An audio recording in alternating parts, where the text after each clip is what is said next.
mais um tema da lição da Escola Sabatina, cheios do Espírito de Deus. Hoje nós vamos falar sobre três coisas. Nós vamos falar primeiro sobre a consagração dos sacerdotes, a unção do Espírito Santo na mente daqueles homens que construíram o santuário e também sobre a importância do sábado. Por que o sábado ele foi tão reforçado, ele era tão enfatizado?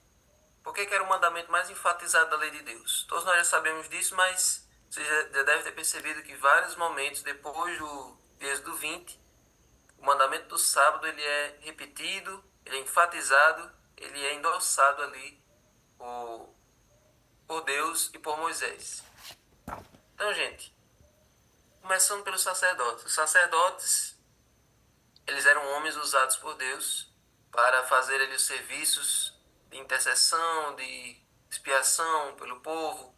Eles tinham funções muito importantes ali a ministrar na presença de Deus. Os levitas, eles também tinham funções importantes, como carregar a tenda, carregar os móveis, cuidar ali dos serviços do santuário, mas o sacerdote tinha uma função ainda mais importante de ministrar na presença de Deus. E para isso, eles tinham que se vestir de maneira diferente. Os levitas e os sacerdotes eles se vestiam de maneira diferente do resto do povo. A roupa dos sacerdotes e a roupa do sumo sacerdote, principalmente,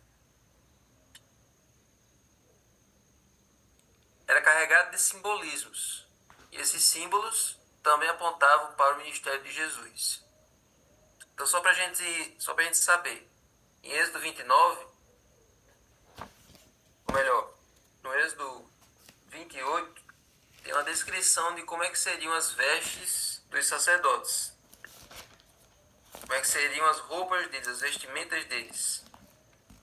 Eles tinham, depois eu posso colocar uma imagem aqui, eu já não coloquei, mas vocês podem imaginar. Eles tinham, os sacerdotes, o sacerdote e o subsacerdote, eles tinham esse éfode ou peitoral, que era como se fosse uma placa de ouro que eles colocavam aqui sobre eles, e essa placa era amarrada assim nas costas. E essa placa, chamada de éfode ou peitoral, ela tinha duas pedras de ônix aqui nos ombros, pedras preciosas. E no meio aqui do peitoral tinha 12 pedras preciosas, cada uma representando as 12 tribos de Israel. Então, toda vez que eles se apresentavam diante de Deus, é como se eles fossem representantes de todo o povo. O povo todo estava representado ali naquelas 12 pedras preciosas. Olha aí, Clarinha. Tá, gostei demais dessa ajudante. Ixi, Maria. Tá vendo aí, ó? Esse cosplay aí, essa pessoa aí tá com a roupa bem simples, mas é nesse estilo aí, tá vendo, ó? Agora, nessa estola aí, nesse éfode aí desse sacerdote, tá faltando duas pedras a mais. Que eram as pedras conhecidas como Urim e Tumim. Tá lá em cima. Essas duas pedras, Urim e Tumim, era como se fosse um semáforo de Deus. Era como se fosse uma forma de saber a resposta de Deus às orações. Clarinha, acho que você não vai achar não. Tem um negócio aí que... Não é aquelas que tem em cima do ombro, não, Davi? O Urim e o Tumim? Essa aí, esses dois, deve ser. Não, acho que... Davi. Ó, o Urim e o Tumim, eles eram colocados do lado do peitoral, como se fosse do lado esquerdo e direito dessa placa aí. Pois. Então não é essas duas aí de cima não. Mas enfim. Então imagine que tinha duas pedras aí do lado. Obrigado, Clarinha. Tinha duas pedras aí do lado dessas 12. Urim e Tumim. Quando alguém queria saber a resposta de Deus a uma oração, quando alguém queria saber qual era a vontade de Deus, então fazia a pergunta, dizia, Senhor, será que a gente deve sair para a guerra? Ou será que... Primeiro é assim, será que a gente pode sair para a guerra? Aí, se Deus dissesse sim, uma luz brilhava sobre a pedra de Tumim, a pedra de Urim. A pedra de Urim ela brilhava, ela realçava um brilho, como se fosse um sinal verde. Aí, se Deus dissesse não, aí vinha uma nuvem escura sobre a pedra de Tumim. Ficava uma coisa assim escura, uma fumaça, assim, uma nuvem escura sobre aquela pedra. Então isso queria dizer não. Tá vendo? Então, olha só.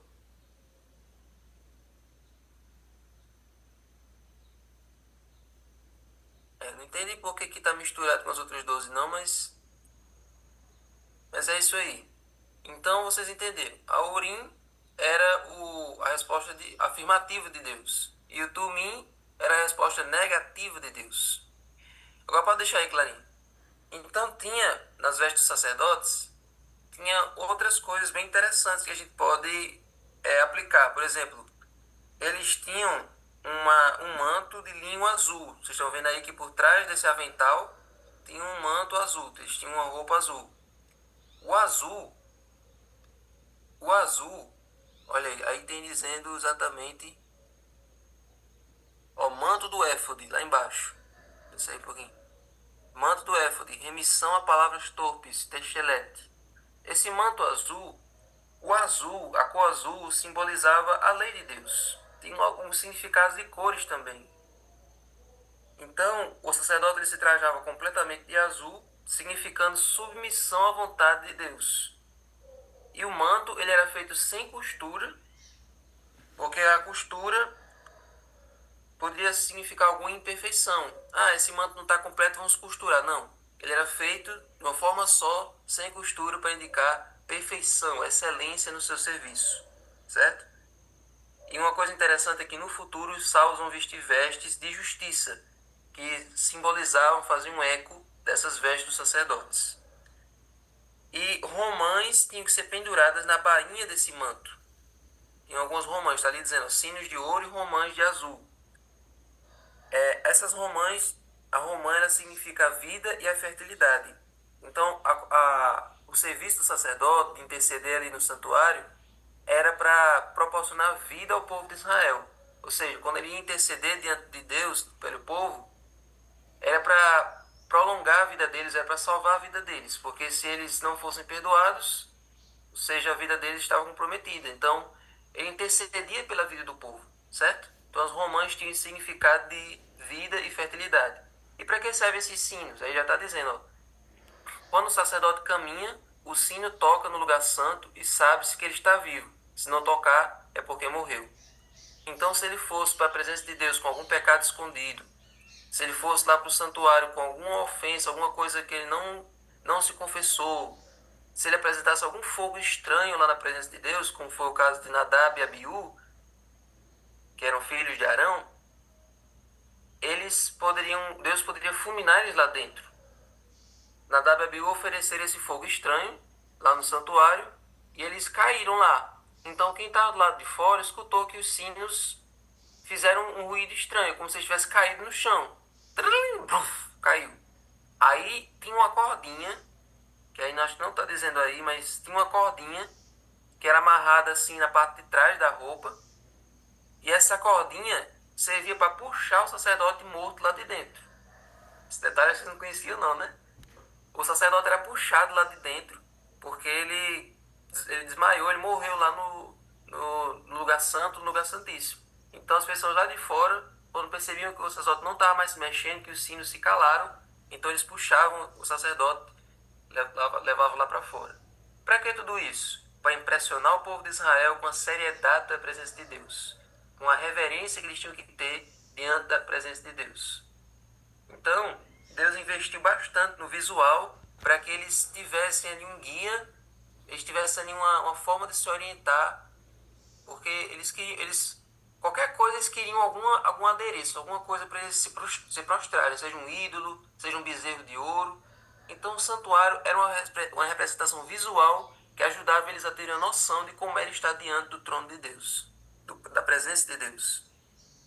Sim, aí um outro detalhe da roupa do sacerdote, Clarinha, bota lá para cima, para a mitra, é que tinha uma placa de ouro na cabeça com o nome Santidade a Yahvé, Santidade a Yahweh. Então, era uma remissão à atitude de arrogância, como está dizendo aí, ou seja, era uma renúncia à arrogância, era uma forma deles se manterem humildes e reconhecer que o serviço deles era declarando que eles eram santos, dedicados a Deus. Porque você sabe que a palavra santo significa separados. Então, tanto os sacerdotes quanto os levitas, eles foram separados do meio do povo de Israel para servir no santuário. Então, eles eram separados, eles eram santificados ao Senhor. E eles carregavam isso na sua testa, na sua fronte. Olha que interessante, né? Eles carregavam isso na fronte. Não era uma coisa assim no braço, não era uma tatuagem, não era em outra parte do corpo, era na testa. Vocês estão vendo aí um paralelo? Eu nem tinha pensado nisso, mas agora me veio na cabeça. Um paralelo com o selamento de Deus. Quando Deus nos sela, Deus não nos sela na mão, Deus não nos sela nas costas, Deus não nos sela nos pés, Deus sela na nossa fronte. Você decide ser santo a Deus, você decide se santificar, você decide se preparar, renunciar aos seus pecados. Isso tudo é uma decisão da sua mente, da sua cabeça. Então, é uma resolução mental. Como os sacerdotes estavam decididos a servir a Deus, essa resolução mental tinha que estar colocada aí na testa. Por isso que tinha que ter esse nome aí.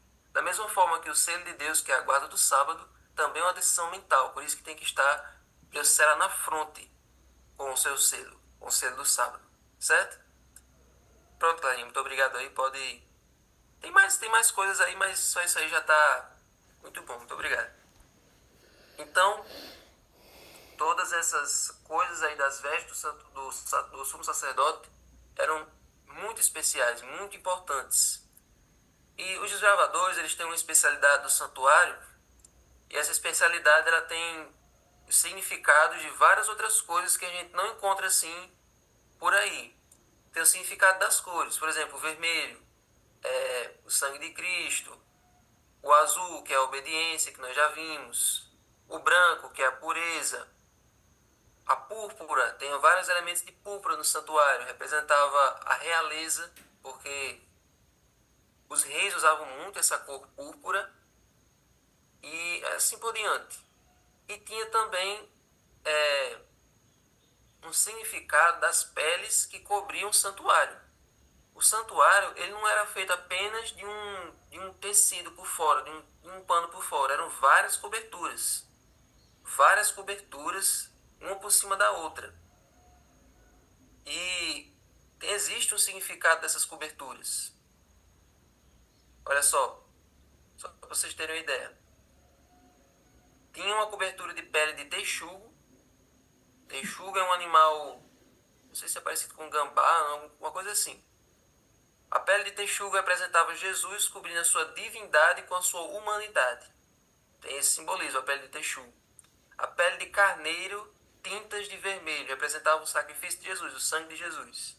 As peles de cabra representavam a perfeição de Jesus e a pureza. E o linho fino, torcido de azul, púrpura e carmesim, representava, como eu disse, a obediência, a realeza e a pureza de Jesus. Certo? Então, tudo no santuário apontava para Jesus. No final das contas, tudo apontava para Jesus. E um outro detalhe sobre o santuário é que a porta do santuário ela ficava apontada para o leste, para o nascer do sol. E por que tinha essa? E por que era sempre apontado para o sol, sempre voltado para o nascer do sol? Porque não sei por quê. Na época do povo de Israel, o povo tinha uma mania de achar que os astros, as estrelas, as coisas que havia no céu, que a Bíblia chama o exército dos céus, tinham alguma coisa, tinham algum significado espiritual, eles eram algum tipo de Deus, então todos os povos tinham uma mania de adorar o sol. E o povo de Israel podia cair nessa tentação a qualquer momento, de achar que o sol era alguma coisa incrível, o sol tinha algum simbolismo. Então, poderia ser que eles caíssem na tentação de se prostrar para o sol enquanto ele nascesse. Então, a porta do santuário voltada para o leste tinha essa função de prevenir isso. Eles teriam que entrar no santuário, eles teriam que ir até o santuário de costas para o sol. Ou seja, você não vai adorar o sol, você vai adorar o Deus de Israel. Então, dê as costas para o sol e ande em direção ao Deus de Israel. Então, essas são algumas coisas interessantes que sobraram de ontem, do assunto de ontem que eu decidi trazer hoje. Então tem muito mais coisas. O santuário é um negócio infinito. Você pode vasculhar, você pode cavar, que você nunca vai acabar de achar lições sobre o santuário, que é muito bom. santuário e profecia são os assuntos mais incríveis que você tem de se estudar e de aprender na presença de Deus. Olha, 37 conexões, graças a Deus. Aí, Clarinha destacou aí o verso 30. Verso 30 do capítulo 28. Exatamente isso. O Urim e Tumim e essas pedras preciosas tinham que estar no coração. Tem que ficar, ressalta várias vezes isso. Isso tem que estar no coração do sacerdote. Ou seja, era uma coisa que precisava, como Clarinha disse, o coração ele precisa ser transformado. Então, essas resoluções, essas coisas importantes que o sacerdote tem que fazer, tem que estar sobre o coração. Inclusive, o coração, na cultura do tempo da Bíblia, o coração ele tem uma função interessante, tem uma função muito, muito importante. Os egípcios, quando eles... não sei onde foi que eu vi isso. Mas os egípcios, olha só, quando eles iam embalsamar um corpo, uma múmia, o coração nunca era removido do cadáver. Eles podiam tirar outros órgãos, mas o coração nunca era removido do cadáver. Porque eles acreditavam que o órgão, que esse coração, era um órgão que era avaliado no juízo e pesado na balança. Então eles achavam que quando o faraó ia para uma viagem no mundo dos mortos, quando ele chegasse lá ia ter um Deus que ia fazer um julgamento dele, e ele ia pegar aquele coração e ia fazer um julgamento daquele órgão. Então eles davam valor ao coração. Então, pegando um gancho dessa tradição egípcia, Deus pediu para que esses detalhes da roupa do sacerdote ficassem próximos ao coração, que é querendo simbolizar aí que as decisões mais importantes nós temos que consagrar nosso coração, entregar nosso coração a Deus. Ainda faltam mais alguns detalhes. Deixa eu só trazer aqui. Gostei. Então, só para encerrar aqui, tinha mais outros dois detalhes que a lição está trazendo, que é a questão do Espírito Santo. Já estou terminando. O Espírito Santo, ele foi derramado sobre os homens que construíram o santuário. Ou seja, tanto a Bíblia, Deus manda chamar pessoas que tinham capacidade, que tinham o talento, como essas pessoas que tinham talento, o Espírito Santo ainda imbuiu elas, ainda preencheu elas. Isso a gente vê lá no capítulo 31. Deus chama Bezalel e Deus chama Aholiabe. Esses dois homens, eles receberam de Deus o Espírito Santo. E o Espírito Santo capacitou eles para usar os seus dons para construir o santuário. Então, todo dom, toda habilidade que você tem, não é porque você correu atrás e desenvolveu. Claro que você também fez isso. Mas quem lhe deu a força de vontade, quem lhe capacitou com toda a destreza, com toda a esperteza, com toda a inteligência para fazer aquilo, é o Espírito Santo. O Espírito Santo é quem faz tudo isso na vida de uma pessoa. É quem capacita ela com habilidades, com várias capacidades, para, acima de tudo, você usar isso no cumprimento do seu ministério, para fazer a obra de Deus. Tem gente que é muito talentoso, mas que não usa nenhum dos seus talentos para a causa de Deus. Só usa para si mesmo. Infelizmente é isso. Não usa os seus dons para a causa de Deus. Só usa para ganhar dinheiro, para o seu próprio uso pessoal. E essas pessoas que não usam seus dons, elas acabam enterrando os seus talentos, como tem na parábola dos talentos. Pessoas que tinham a capacidade, mas como não desenvolveram, com o tempo elas vão enterrando e Deus vai tirar aquele talento dela e vai dar a outra pessoa. Então, use os seus dons. Permita que o Espírito Santo ajude você a desenvolver isso na igreja, no PG, na sua comunidade, para que assim o nome de Deus seja glorificado e para que Deus lhe dê outros talentos. Se você usar aquele com sabedoria, Deus vai lhe dar outros talentos. Deus vai lhe capacitar com mais habilidades, com mais e mais funções, certo? E por fim, para a gente terminar, o livro de Êxodo traz novamente uma referência ao sábado, aí no capítulo 31, do 12 ao 18. E aqui você vê que o sábado ele é mostrado com várias expressões lá de Êxodo 20, com algumas expressões lá de Gênesis 2 e também com algumas expressões de Ezequiel 20, 12 e 20. E isso prova para todos nós o quanto o sábado é um sinal da aliança de Deus entre nós. É um sinal entre Deus e o seu povo. Quem é parte do povo de Deus, descansa no dia dele. Dedica esse dia a ele. Guarda esse dia que ele reservou. E isso está na Bíblia toda, do começo ao fim.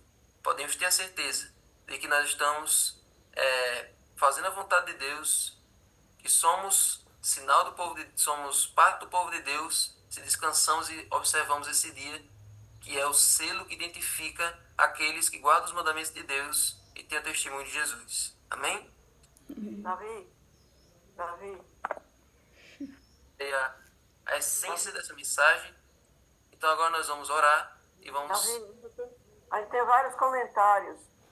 Tem muitos. Davi, Oi? tem vários comentários no bate-papo se referindo à aplicação das vestes de quem serve a Deus no santuário. Como aplicar hoje